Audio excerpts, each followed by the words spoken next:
In today's video, we will focus on service accounts. Service accounts are a dedicated user type in Leon software, created specifically for integrations and automated processes.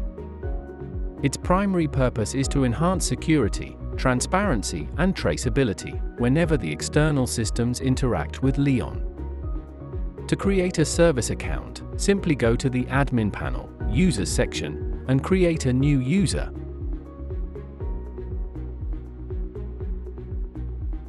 Once you've filled all required data, please go to the Admin tab and enable the Service Account box. Once it is set, the status cannot be changed during editing.